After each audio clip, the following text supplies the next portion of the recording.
The throne room was filled with 1,000 warriors from across the galaxy. They stood in perfect lines, each one more terrifying than the last. Some had scales that could stop bullets. Others had claws that could tear through metal. A few had no bodies at all, just shadows that moved and whispered. Princess Valeth Soranai walked slowly between the rows. Her silver skin glowed under the lights. Her eyes, bright purple and without pupils, studied each warrior as she passed. Today was the selection ceremony, the most important day of her life. Whoever she chose would become her eternal shadow, her protector until death, her guard in peace and her shield in war. The ceremony was older than most civilizations. It had not changed in 10,000 years. The Kethvari Empire ruled half the known galaxy. They had conquered hundreds of species, broken thousands of rebellions, and built wonders that made stars look small. And Valeth was their princess, the only heir to it all. In the front row stood the favorites. A Raxian berserker towered over everyone else. His scales were black as night, and his muscles looked like they were carved from stone. His family had served the Empire for 600 years. Everyone expected the princess to choose him. Next to him stood a Venari assassin. She was thin and pale, almost see-through. The Venari could walk through walls. They could appear behind you before you even knew they were there. No one had ever survived a Venari attack. Not once in recorded history. There were others too. Mildorians, who could read minds. Thornix warriors with poison in their blood. Kethvari nobles from ancient families. The best the galaxy had to offer. All gathered to serve one princess. And then there was Marcus Cole. He stood at the very back, near the doors. He was not supposed to be in the front. He was not supposed to be anywhere near the front. He was human, and humans were barely tolerated in the Empire. Humanity had only been in space for 300 years. They had only met the Kethvari 50 years ago. In the eyes of the Empire, they were children. Primitive, weak, their bodies broke easily. They could not read minds or walk through walls. They lived for barely 100 years, then died. Marcus was there as a diplomatic gesture. A polite way of saying that humans existed even if no one cared. The nobles near him whispered and laughed. One of them called him a pet. Another wondered aloud if humans could even understand speech. Marcus did not react. He stood straight and still, his eyes forward. He was 42 years old. He had spent 12 years fighting in the worst wars Earth had ever seen. He had been shot, stabbed, burned, and left for dead more times than he could count. He had seen friends die and enemies surrender. He knew what real danger looked like. This room full of monsters did not scare him. He had seen worse. Princess Valeth continued her inspection. She stopped before the Raxian champion, and the crowd held its breath. This was the moment everyone had been waiting for. The Raxian bowed his massive head. His family watched from the balcony above, already celebrating. The princess looked at him for a long time. Then she turned and walked away without a word. A gasp rippled through the room. The Raxian's eyes went wide with shock. His family stopped smiling. The princess kept walking past the Venari, past the Meldorians, past every champion and warrior that the galaxy gathered. She walked all the way to the back of the room. She stopped in front of Marcus Cole. For a moment, understood what was happening. Then the princess spoke, and her voice rang out clear and cold. The throne room exploded. Nobles shouted in anger. Warriors drew weapons. The emperor himself rose from his seat, his face twisted with fury. This was impossible. This was madness. This was an insult to everything the empire stood for. A human. A primitive, short-lived, weak human guarding the heir to the greatest empire in history. It was a joke. It had to be a joke. But Princess Valeth did not smile. She did not explain. She simply stood there, waiting. As if the chaos around her was nothing more than wind, the emperor raised his hand and silence fell.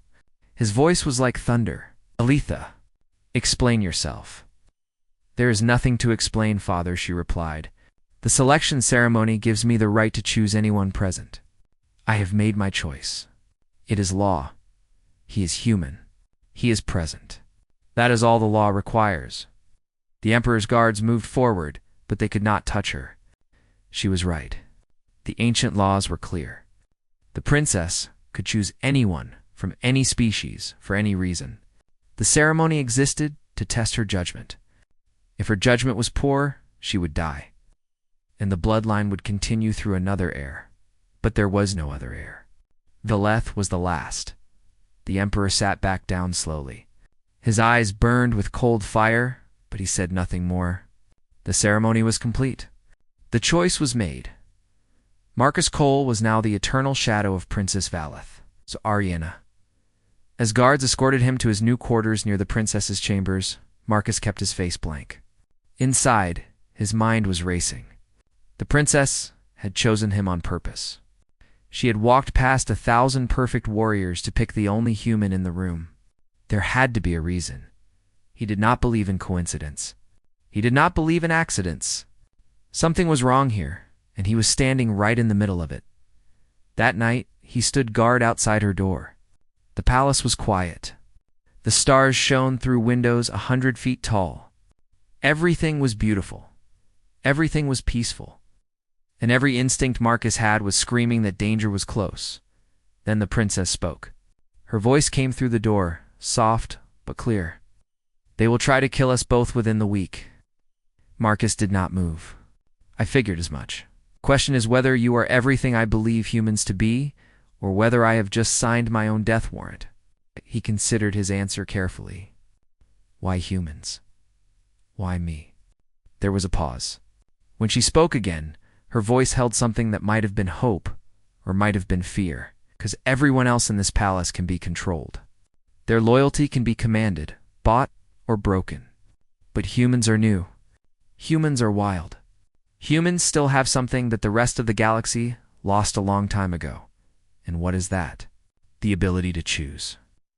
Marcus stood in the darkness, guarding a princess he did not know, in an empire that hated him, against enemies he could not see. And for the first time since he arrived in this alien palace, he smiled.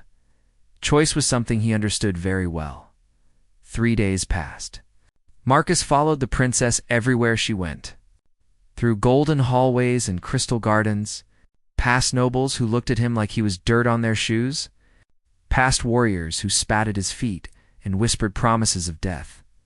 He memorized everything. The layout of the palace, the timing of guard patrols, the faces of everyone who looked at the princess with hatred in their eyes.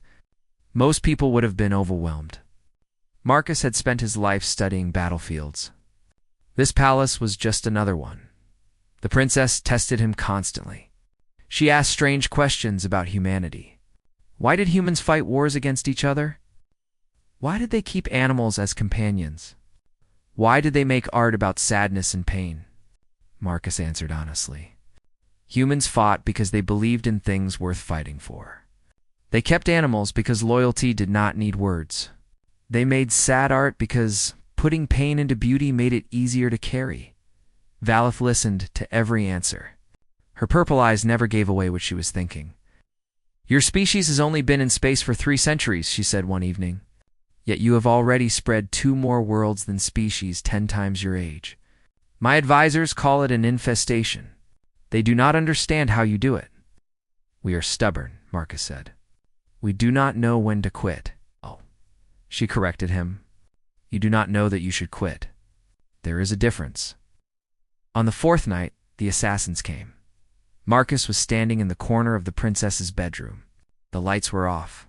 Veleth was in her bed, her breathing slow and steady. To anyone watching, it looked like a normal night. It was not normal. Marcus had not slept in 3 days.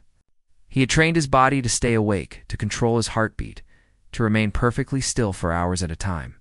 Humans could do things like that. They called it discipline. Other species called it impossible. The air in the room changed. Marcus felt it before he saw anything. A slight shift in pressure. A coldness that did not belong. The Venari came through the walls. 8 of them.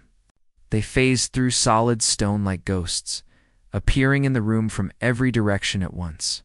They were the most feared assassins in the galaxy. Their attacks were always fatal. No target had ever survived a coordinated Venari strike. They expected to find a sleeping princess and a weak human guard who would die before he could scream. They did not expect what they found. The first assassin walked into a wire so thin it was invisible.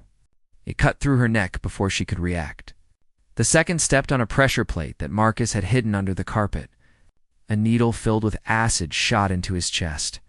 The third and fourth tried to phase back through the walls. Marcus had coated the stones with a chemical that disrupted their abilities. They became solid at the worst possible moment and got stuck halfway. Through the stone, 4 assassins died in 3 seconds. The remaining 4 froze. That hesitation cost them everything. Marcus moved faster than they expected. Humans were supposed to be slow. Humans were supposed to be weak. But Marcus was not trying to match their speed or their strength. He was fighting a different kind of battle. He threw a handful of powder into the air. It stuck to the Venari's pale skin and began to burn. They screamed and lost their concentration. One of them tried to phase away, but the powder followed her, eating through her skin. Wherever she went, Marcus killed the last 3 with a knife. Quick, clean, efficient. When the Imperial Guard finally arrived, they found him standing in the middle of 8 bodies. The princess was untouched. She had not even gotten out of bed. The captain of the guard stared at the scene. He was Keth Ferry, 7 feet tall with silver skin like the princess. His face showed something that looked like fear. "How?" he whispered. Marcus wiped his knife clean. "I had time to prepare." Word spread through the palace like fire. The human had killed 8 Venari assassins, alone, in the dark, without a single scratch on the princess. The Empire fell silent for the second time. Servants who had ignored Marcus now bowed their heads when he passed. Warriors who had promised to kill him suddenly had business elsewhere. The nobles stopped laughing. But Marcus was not thinking about his new reputation. He was thinking about how the assassins had gotten into the palace. The Venari could walk through walls, but they could not walk through the energy shields that protected the royal chambers. Someone had turned those shields off. He reported his findings to the princess that night. "The shields were disabled from inside the palace," he said. "Only 12 people have that authority. 4 of them are dead. 7 of them were with witnesses all night. That leaves 1. Beleth's face did not change. "Say it? The order came from your father?" If any other person would have cried or screamed or called Marcus a liar. Valeth did none of those things. She simply nodded, as if Marcus had told her that it might rain tomorrow. "I know," she said. Marcus stared at her. "You knew your father was trying to kill you?" "I knew he would try eventually. I did not know when." She stood up and walked to the window. The stars outside looked cold and distant. "My father has spent 100 years building his power. He wants to dissolve the Senate. He wants to declare himself eternal ruler. But the law says he cannot do that while I am alive and refuse to consent. So he needs you dead or broken. Dead is easier." She turned to face him. "That is why I chose you, Marcus Cole. Every other warrior in that room had obedience written into their blood. The Empire learned long ago that conquered species are easier to control if loyalty can be forced. The Raxians, the Venari, the Meldorians, they are all programmed to obey the Imperial bloodline. Even if they wanted to protect me against my father, their bodies would not let them." Marcus understood. But humans are new. Humans are unmodified, uncontrolled. Your loyalty cannot be commanded or overwritten. Gileth's purple eyes met his. "I needed someone who would choose to protect me. Someone whose choice could not be taken away." "That is a lot of faith to put in a stranger," as she agreed. "It is, but you have already proven that faith was not misplaced. You knew the assassins were coming. You spent 3 days preparing. You chose to risk your life for someone you barely know." She paused. "Why?" Marcus thought about the question. He thought about his years of war, his years of watching good people die because no one protected them. He thought about the way the nobles looked at him, the way they treated anyone they considered beneath them. "Because you asked," he said finally. "And because someone should have said yes." The princess smiled for the first time since he had met her. It was a small smile, barely visible, but it changed her whole face. "Then let me tell you the rest," she said. "My father is not just building power for himself. He has been talking to something called the Hollow. They are machines from another galaxy. They eat civilizations. My father has offered them a deal. He will give them the outer territories, including Earth, in exchange for weapons that will make him unstoppable." Marcus felt something cold settle in his stomach. "He is selling my planet. He is selling everyone's planet. And if we do not stop him, there will be nothing left to save." She held out her hand. It was a human gesture. She must have learned it somewhere. "I cannot do this alone," she said. "I need someone who can make choices that others cannot. Will you help me?" Marcus took her hand. "Where do we start?" They ran at midnight. Marcus had stolen a small ship from the royal docks. It was fast and quiet, designed for secret missions. The princess wore common clothes to hide her silver skin. They slipped past guards who were looking for enemies outside the palace, not inside.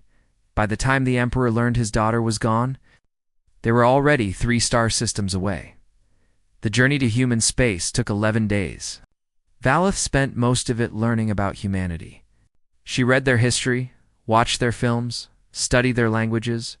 She was trying to understand the species she had bet her life on. Marcus answered her questions when she asked them. Yes, humans really had fought 2 world wars before they even left their planet. Yes, they really had split the atom and then used it to burn cities. Yes, they really had nearly destroyed themselves a dozen times before they finally reached the stars. "Your species is insane," Valeth said on the 6th day. "Probably," Marcus agreed. "You fight each other constantly. You waste resources on meaningless conflicts. You destroy things simply because you can." She shook her head. "And yet you keep surviving. You keep growing. You keep spreading. We are hard to kill. That is not an explanation." Marcus thought about it. "We do not give up," he said finally. "Even when we should. Even when it would be smarter to quit. Something in us just keeps going. That sounds exhausting. It is. But it also means we are still here when everyone else has stopped trying." The frontier worlds were the edge of human territory. Dozens of colonies spread across harsh planets that the Empire had considered worthless. Too cold, too hot, too dangerous. Perfect for humans. Their ship landed on a world called New Montana. It was a mining colony with 50,000 people and no love for the Empire. When Marcus walked off the ship with an alien princess, the welcome was cold. Governor Sarah Chen met them in her office. She was 60 years old, with gray hair and hard eyes. She had led the colony for 20 years, building it from nothing with her bare hands. "You've got exactly 5 minutes to explain why I should not hand you over to the Empire and save my people a lot of trouble," she said. Marcus explained. He told her about the Emperor's plan, about the Hollow, about the deal that would sacrifice Earth and every human colony in exchange for one man's power. When he finished, Governor Chen was quiet for a long time. "Do you have proof?" Valeth stepped forward.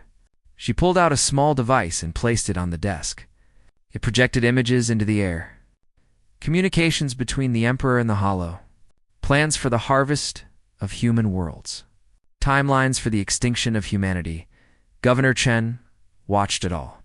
Her face did not change, but her hands gripped the arms of her chair until her knuckles turned white. "How long do we have?" "Months," Valeth said. "Maybe a year. The Hollow do not move quickly, but when they come, they do not stop." "And what exactly do you expect us to do?" "We are miners and farmers. The Empire has millions of warships. We have a few hundred armed freighters and some retired military who are too old to fight." "I do not expect you to win," Valeth said. "I expect you to resist. That is the same thing." "No, it is not." The princess stood taller. "The Empire has conquered hundreds of species. They have crushed every rebellion in history. But every one of those species played by the Empire's rules. They fought in ways the Empire understood. They surrendered when the mathematics told them to." She looked at Marcus. Humans do not do that. Marcus nodded slowly. She is right. We have never been good at knowing when to quit. Governor Chen laughed. It was not a happy sound. So your plan is that we annoy them until they get tired? My plan, Valeth said, is that you show the galaxy what happens when you push humans too far. Every species in the Empire has been watching. They have seen you spread across space faster than anyone thought possible. They have heard stories about human stubbornness, human endurance, human refusal to accept defeat. Right now, those are just stories. But if you stand against the Empire, if you make them bleed for every inch of ground, those stories become something else. Hope. The room was silent. Governor Chen looked at Marcus. You believe this? I believe my people will fight, Marcus said. Not because they think they can win, but because giving up is not something we know how to do. That is not a strategy. That is suicide. Sometimes those are the same thing. Governor Chen closed her eyes. She was thinking about her colony, about the children growing up under alien stars, about all the things they had built in this forgotten corner of space. If we do this, she said slowly, if we resist, the Empire will come for us with everything they have. They will burn our worlds. They will kill our people. They will make examples of us. Yes, Marcus agreed. They will try. And you think we can survive that? I think we can make it cost them more than they are willing to pay. Governor Chen opened her eyes. There was something new in them. Something that looked like fire. I need to make some calls. Within 3 days, the Colonial Council had assembled. Representatives from every human world in the frontier gathered in a cramped meeting hall on New Montana. They argued, they shouted, they threatened to walk out a dozen times. But in the end, they voted. Humanity would shelter the princess. Humanity would defy the Empire. An old general named Torres spoke last. He had fought in every major conflict of the past 40 years. His body was more metal than flesh now. He did not smile. We cannot beat them in a straight fight, he said. Their ships are better. Their weapons are stronger. Their numbers are overwhelming. But we do not need to beat them. He looked around the room. We need to make this war so expensive that they choke on their own victory. Everyone knew what that meant. It meant guerrilla warfare. It meant sacrifices. It meant fighting not to win, but to hurt. It meant being human. Princess Valeth watched the humans make their decision. She had seen many species face the Empire. The Raxians had tried to fight with honor. The Venari had tried to disappear. The Meldorians had tried to negotiate. They had all failed. But these humans were different. They were not looking for a way to survive. They were looking for a way to make their deaths matter. It was the most terrifying thing she had ever seen. Afterward, she found Marcus standing alone on a balcony. The stars stretched out above them, cold and endless. Your people know they are going to die, she said. Some of them will. Maybe most of them. And they agreed anyway. Marcus nodded. We do not fight for causes we do not believe in, but we will die forever for ones we do. That makes no sense. He almost smiled. Welcome to humanity. Below them, lights were coming on across the colony. Factories were starting up. Ships were being armed. Ordinary people were saying goodbye to their families and picking up weapons. They barely knew how to use. The war had not started yet, but it was coming, and humanity was ready to make the Empire regret ever hearing their name. The Seventh Extermination. Fleet arrived 3 weeks later. 30,000 warships darkened the skies above the frontier worlds. Each one was larger than any vessel humanity had ever built. Together, they carried enough firepower to turn planets into dust. Admiral Kethvorian commanded the fleet from his flagship. He was old even by Kethvari standards, and he had crushed more rebellions than he could count. This one would be no different. The humans were primitive. They had no real military. This would be over in days. He broadcast an ultimatum to every human world. Surrender the traitor princess and her human guard. Accept imperial law. Bow to the emperor. Do this, and your species will be shown mercy. Refuse, and you will experience what extinction means." The response came from New Montana. It was broadcast on every channel, in every language, to every ship in the fleet. Marcus Cole's voice was calm and clear. "Come and take her." Admiral Kethvorian smiled. He had heard defiance before. It always ended the same way. The first battle was at a mining station called Outpost 7. It was defended by 2 converted cargo ships and a handful of mining drones. The Empire sent 50 warships. They expected surrender. Within minutes, what they got was something else entirely. The cargo ships did not try to fight. Instead, they aimed themselves at the Imperial formation and activated their engines at full power. The crews had already left in escape pods. The ships were empty, flying on autopilot, straight into the heart of the enemy fleet. The Imperial gunners destroyed both cargo ships easily, but they did not notice the mining charges attached to the hulls. When the ships exploded, they released thousands of metal fragments traveling at tremendous speeds. 3 Imperial warships were crippled. 2 more were destroyed. While the fleet was recovering, the mining drones attacked from behind. They were not armed with weapons. They were armed with drilling lasers designed to cut through asteroids. The drills tore through engine housings and weapon systems before anyone realized what was happening. Outpost 7 fell. But it took 4 hours instead of 4 minutes. And the Empire lost 7 ships to capture a station that was barely worth anything. That was the beginning. Across the frontier, humans fought like nothing the Empire had ever seen. They did not meet the fleet in open battle. They did not try to defend their planets in the traditional way. They did something much worse. They made every victory painful on New Montana. The Imperial Marines landed expecting easy conquest. Instead, they found empty cities and abandoned buildings. The civilians had fled into the mountains and underground tunnels. When the Marines followed, they walked into traps. Cave-ins buried entire companies. Poisoned water killed soldiers who thought they were drinking from safe streams. Bombs hidden in children's toys exploded when Marines picked them up. Every step forward cost lives. The Marines called for air support. Bombers leveled the mountains. They destroyed the tunnels. They burned everything that might hide a human, and still the attacks continued. Snipers appeared from nowhere and disappeared just as quickly. Supply convoys exploded without warning. Officers were found dead in their beds with human knives in their throats. On one planet, the humans flooded the atmosphere with a chemical that did nothing to them, but made the Kethvari soldiers violently ill. On another, they redirected a river to flood the Imperial landing zone. On a third, they simply set fire to their own crops and watched the invaders starve. The Empire won every battle. They captured every world. But the cost was staggering. Admiral Kethvorian reported to the Emperor after 3 months. "We can destroy them, Majesty. But the cost is not sustainable.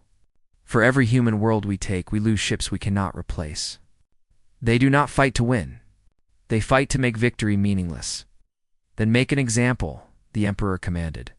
"Burn one of their worlds completely. Show them what happens to those who resist." The Admiral chose a colony called Haven.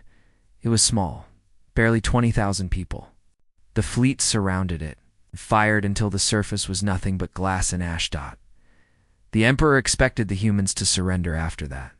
He expected terror to break their will. Instead, recruitment across human space tripled.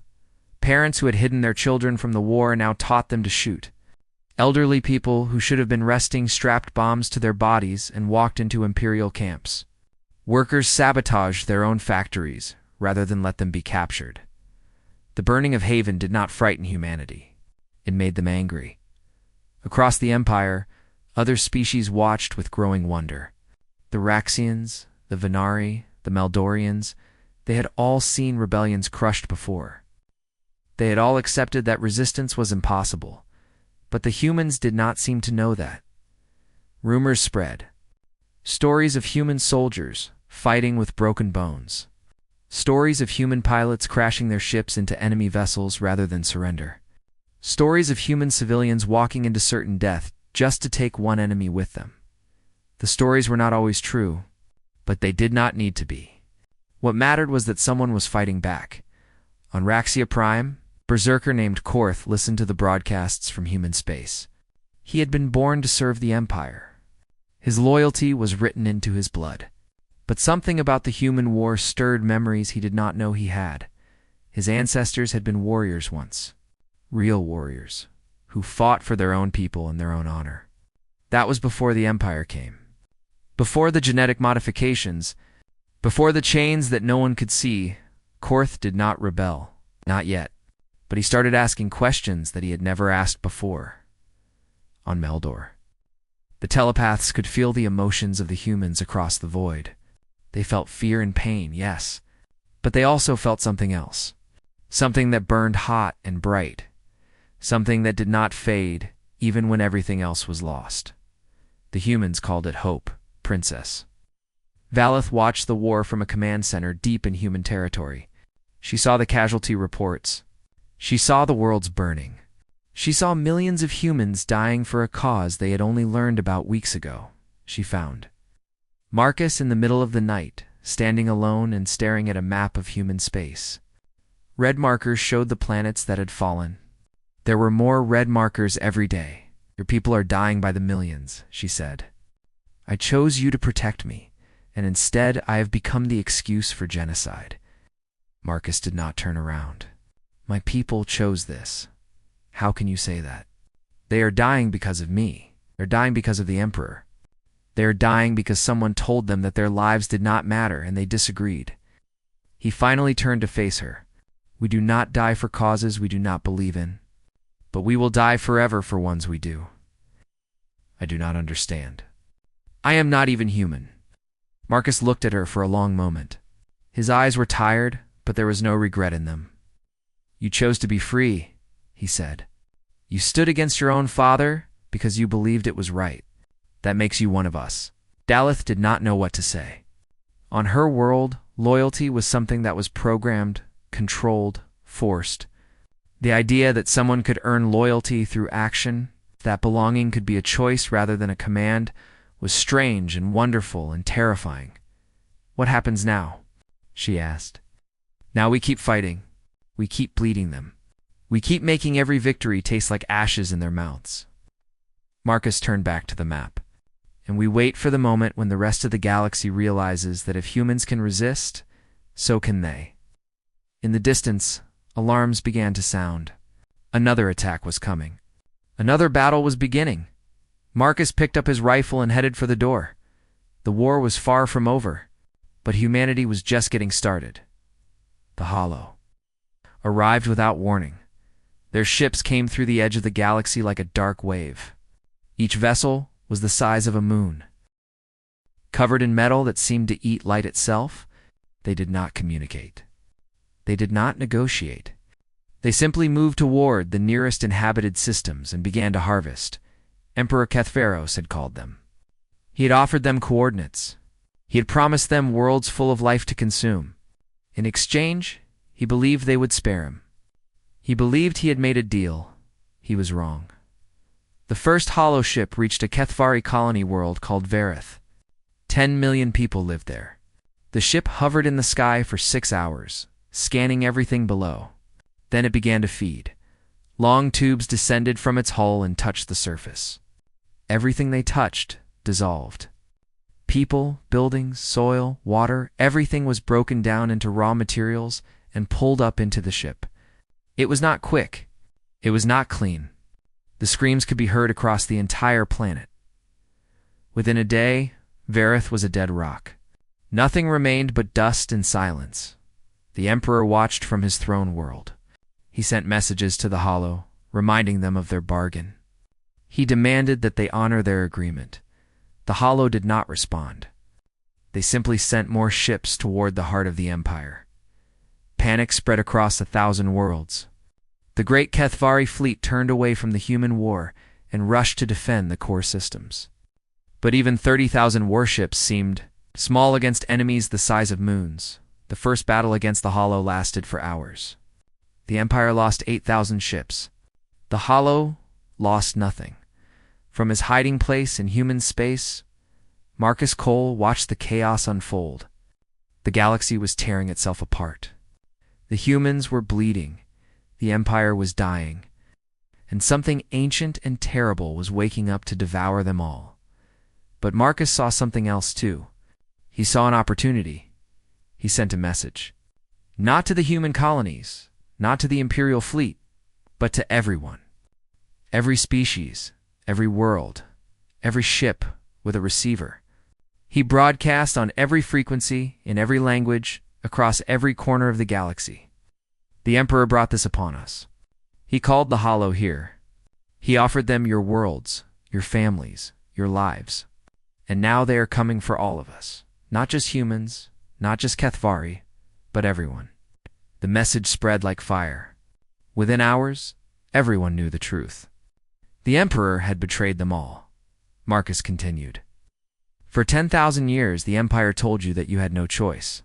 They wrote obedience into your blood and called it nature. They made you believe that serving was all you could do. But I have seen something different.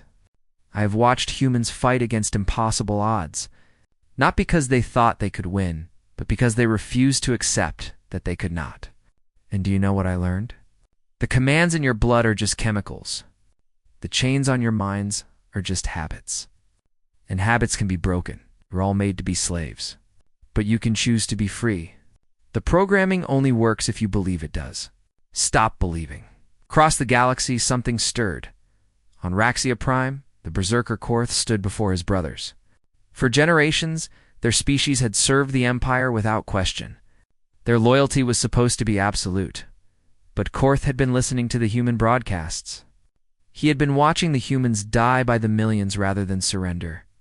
And something inside him had changed. Our ancestors were warriors, he said. They fought for honor and glory and the protection of their own people. The Empire took that from us.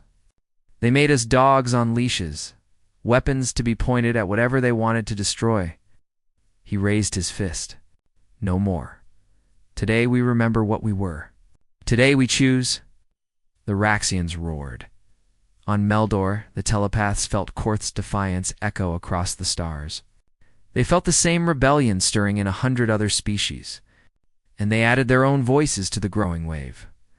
On a dozen worlds, the Venari emerged from hiding. They had been assassins for the Empire for centuries. Now they had new targets. Imperial governors died in their beds. Loyalist officers vanished without a trace. The shadowy killers who had once served the throne now turned their blades against it. The Emperor's grip on the galaxy shattered in a matter of days. Species that had been obedient for millennia suddenly remembered that they had been free once. Before the conquest, before the modifications, before the lies, but there was still the Hollow to face. The combined fleet that gathered at the edge of the core systems was the largest in galactic history. Kethvari and human ships flew side by side. Raxian warships formed battle lines with Venari frigates. Meldorian telepaths coordinated movements across thousands of vessels. It was chaos. There was no unified command. Species that had been killing each other hours before were now supposed to fight together. But they had something they had never had before. They had choice. And they had something to fight for. The battle against the Hollow was like nothing anyone had ever seen. The moon-sized ships were designed to harvest civilizations that had given up hope. They expected prey, not predators instead. They found a galaxy that had decided to live. Human pilots flew suicide runs into the weak points that the Raxians identified through sheer brute force analysis. Venari assassins phased through the hulls of hollow ships and planted bombs in their cores. Meldorian telepaths confused the machine intelligences with psychic interference that should not have worked. But somehow did. The losses were terrible. Entire fleets vanished in seconds. Worlds burned as the Hollow lashed out in fury. Billions died, but the Hollow died too. One by one, their great ships were torn apart by an enemy that would not stop, would not surrender, would not accept defeat. After 7 days of constant battle, the Hollow retreated. They had never faced anything like this before. They were designed to consume the weak. The galaxy was no longer weak. In the aftermath, Emperor Kethvaros tried to flee. His own guards caught him before he could reach his escape ship. They were Kethvari, born with loyalty coded into their genes. But even they had limits. They dragged him before the throne room where he had ruled for 500 years. A crowd had gathered. Humans and Raxians and Venari and 100 other species, all watching. Waiting. The Emperor screamed about his rights, about tradition, about the natural order. No one listened. They were done listening. What happened to him was not quick. It was not clean. But it was finished. Princess Valeth Soranai stood before the empty throne. The assembled species looked at her with a mixture of hope and fear. She was the last of the imperial bloodline. By every law and tradition, the crown belonged to her. She looked at the throne for a long time. Then she stepped back. "I chose a human guard because I wanted to learn what freedom meant," she said. "I understand now. Freedom means the choice belongs to you. All of you." She gestured at the empty seat. "Build something new. Build something better. I will not be your ruler. I will not be anyone's ruler. The age of empires is over." She walked out of the throne room. Marcus Cole walked beside her as he always had. Behind them, the galaxy fell silent for the final time. But this silence was different. It was not shock or fear or submission. It was the silence of 1,000 species realizing, perhaps for the first time, that the future was theirs to decide. Valeth and Marcus reached their ship as the first arguments broke out behind them. It would take years, maybe decades, for the galaxy to figure out what came next. There would be conflicts and compromises and probably more wars, but they would be free to make those mistakes. That was what mattered. As the ship lifted off, Valeth looked out at the stars. They seemed different now, brighter somehow, fuller of possibility. "Where should we go?" she asked. Marcus stood beside her. He had fought his entire life, first for Earth, then for humanity, then for an alien princess who had become something more than a mission. He looked at the infinite, darkness stretching out before them. Once it had seemed hostile and empty, now it looked like a beginning. "Anywhere," he said. "Everywhere. That is the human way." Valeth smiled. She took his hand. "Then show me." The ship jumped to hyperspace, leaving the old galaxy behind. Ahead lay something new, something uncertain, something wonderful. And for the first time in 10,000 years, every soul in the universe was free to find out what it was.